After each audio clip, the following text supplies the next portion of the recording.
and welcome to Transforming Language Education, the vodcast series where we will talk about the future of teaching, inquiry, and advocacy in language education.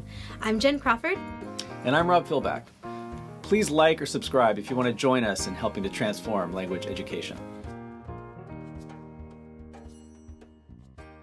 Welcome, everyone. Welcome to Transforming Language Education. And today we're talking with Matthew Jellick, a graduate of the MAT TESOL program and an experienced EFL teacher.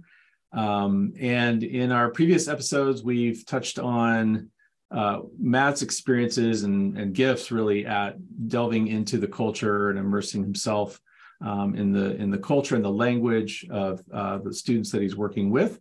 And also in episode 2, ways to bring learning outside of the classroom and continue to make learning meaningful by engaging students in a variety of ways.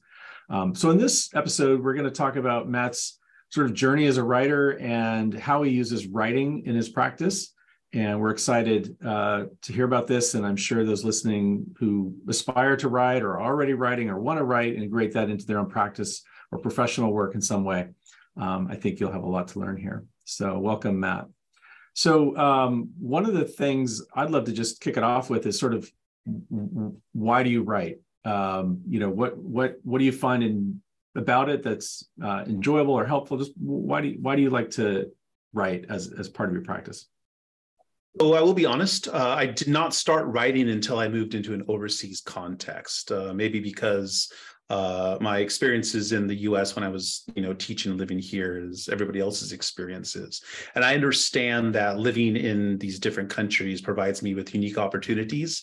And so I wanted to write in order to share those with others. I think also it speaks to a reflection, gives myself a way to reflect on what I have done. Most of the writing I have done is a highlight and complex of culture and education and how culture shapes education, education shapes culture, and my role in it, whether it was in Korea for the Korea Times newspaper, in Ethiopia for the Ethiopian Herald, or in China for the Shenzhen Daily. And so, yeah, to share my experiences because I know they are unique, as well as a reflection of what I have done, speaking professionally and personally. So I'm on your mailing list, and I get your missives, and they're always so interesting. And I know you've written other things too. So you've written for sort of from almost like a journalistic way. What have you learned about yourself as a writer in doing that? You sort of chosen a genre, and you're kind of writing for that. I just what is this journey been like for you as sort of your own personal development? So inside the classroom and when I was a student, I'm doing research reading and research writing. And so the writing that I do and share is actually non-academic.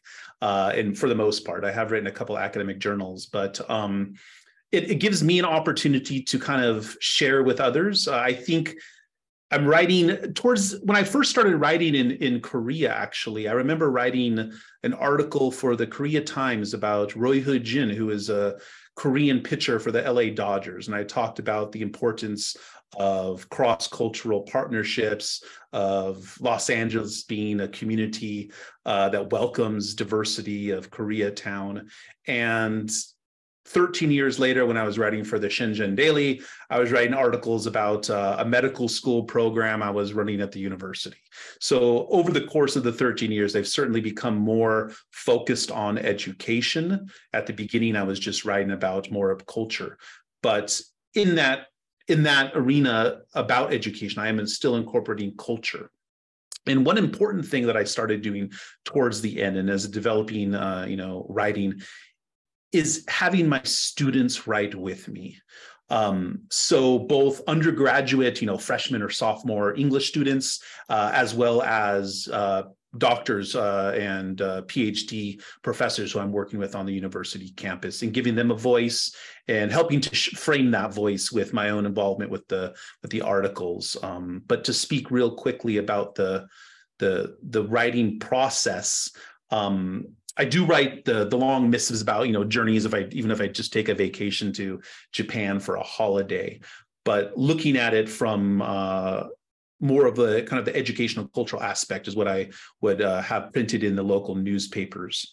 And for any beginning teacher or somebody who's moving overseas, by no means is the Ethiopian Herald, the New York Times, but it's very easy to get published. The editors are always willing to work with you. And I developed such a strong relationship with the editor at the Chinese newspaper, the Shenzhen Daily, where I was basically once a month writing an article of my choosing, completely edit free, and then having students do that as well. So for the students, what a great opportunity for them to see their words, to see their name in an English newspaper. And so I think it gives them, again, going back to this idea of empowerment, it gives them a voice, it gives them motivation. And I think it's something cool for them. I would have loved to have done that when I was, 18 or 19. But again, looking back, the development, more academic towards the end, but still always with the idea of a cultural component. I think that's so inspiring. I'm curious how your writing helps you as a teacher. And then I'm also curious how the writing that your students do help them realize a meaningful version of themselves through their English writing. As a teacher, especially in China, so I used to write quite a bit, a number of articles on the different programs I was doing at the university. I wrote one about the TOEFL test. I wrote one about a TA program I was working on at the university, and as I mentioned earlier, the medical school program. So for me, it gives me reflection. They're usually about less than 1,000 words, these articles, and it helps me. And then so I always read them before I send them to the editor. I read them to my students in the class, and I say, hey, I'm going to publish this. Do you know the Shenzhen Daily or the Ethiopian Herald? And they all know it because it's the only English newspaper for most of these cities and communities, and so they're familiar with it. And then going to how that motivates the students. Again, I offer it to every single student. Hey, I write once a month. If you guys want to do this, I can help you get, published in this newspaper. And like any of the clubs or the book clubs or the English corners, those who are motivated will take me up on it. And I offer them guidance. I help them, with the editing. I don't make it so it sounds like it's written by a native English speaker. And I let them write about whatever they want to write about. And the number of different topics that the students have written about are across the board. Some of them write about their hometown. I had one staff student write a poem in an English newspaper, and he was blown away. And just, especially for the younger undergraduate students, to see their name, it says their name and their age, the university, and it says, in this English newspaper. And I think they actually get paid the equivalent of $15 or something. But for them, it's a big deal, and it's always cool for them. And I think it gives them ownership. And whenever it's printed, I always cut it out and put it inside the classroom for others to see and hopefully motivate. And one thing I will say, Dr. Crawford, at the end of my time in China, I think I had about 10 different student articles. And so I hosted an exhibition in the campus library. So we got the exhibition space in the library and put up all the articles, the pictures, the cutouts from the newspaper, and host an exhibition. We had a ceremony. The president of the university came, and it's something, again, that's, they're certainly interested in publishing in, Nature and Science, these type of journals, but something that's completely different is writing for a local English newspaper, especially for students. And again, this is the whole idea behind these things like the Women's Club in Ethiopia, the book clubs in China, providing opportunities that otherwise aren't there. These students are constantly reminded, you have to, learn English because you have to publish in Nature magazine. Yeah, sure, but you can also write a poem in the local English newspaper. And from my viewpoint, that's a lot cooler. And so it gives them something different and a different way of thinking about writing. Because in my class, I'm teaching them how to do academic, topic sentences and transition sentences. And so for them to kind of have more freedom in writing, and I think it helps them, and it brings joy to me as their teacher. What an inspiring practice. I love it. And I want to think about for a minute, ask you to think about teachers that, again, may want to add this to their repertoire. Teachers are busy. A lot of teachers themselves, we don't necessarily think of publishing. Like you said, maybe we have ideas of publishing at an academic level, but all these other venues that you're talking about. So if you think about listeners who are like, wow, this sounds interesting, like, where do I begin? And what if I'm not a writer? What would, I don't know, some suggestions be for them? So I remember when I was in Korea, I just basically found the local English newspaper. If you're in an international context, there's usually only one. And I emailed the editor and I said, hey, I'm an English teacher abroad, and I'd love to write an article. And 9 times out of 10, they write back and say, sure, send it to me. And I believe at the beginning, there were edits and space constraints and pictures and things like this, but it's very easy. If you are a international teacher, and I still keep in touch with the editor at the Ethiopian Herald, and reach out to the local English newspaper.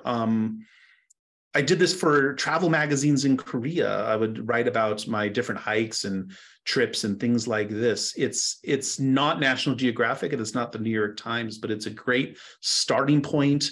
It's not as rigorous as those, I'm sure, are to get published in periodicals like that. But it's simple. Reach out, write, like I said, 500 to 1,000 words, but write about something that interests you. And again, if I'm in a classroom and I have an essay assignment for students or research, I let my students pick the topic, because if they can pick their topic, they're going to be more interested in doing the research and writing it. And if I write about, I love the Dodgers and I love Korea and I love Los Angeles, so I'm writing an article about those 3 things, it's easy for me to do this. And it helps to kind of build upon, again, reflecting and highlighting what I do, which is, I think, different overseas, and to get those articles published. And again, incorporate students. Once you get an article or 2 published, motivate and encourage your students to work with you. And again, as any good teaching practice, help them, guide them, shed that light, but don't master. Step away and frame their experience, help them frame their experience, but let their voice be heard. And just like they would say something in the classroom, and it gives power to their own voice.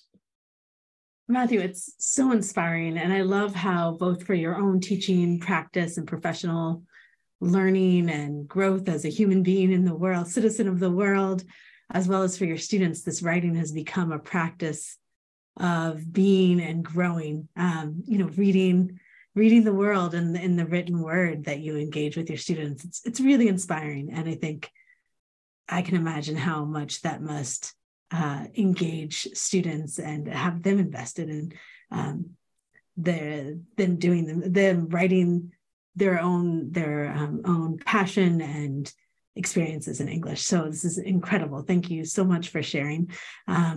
All of the episodes so far, you've talked about extending learning outside of the classroom walls, again, being this meaningful version of yourself in English and in additional context and ways to even bring language and culture together in the classroom. It's been incredibly enlightening and very inspiring. Thank you so much for your time.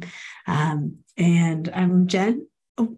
I want to say thank you to both of you and the MAT program, because apart from the pedagogy methodology that you do learn in this program, you are taught to think differently and to extend that in the classroom. And I think that there are a million English teachers teaching English, but how you deliver that and what students take away from a life lesson from those classes. And that's something that I think continues to be underscored in the USC, the MAT program.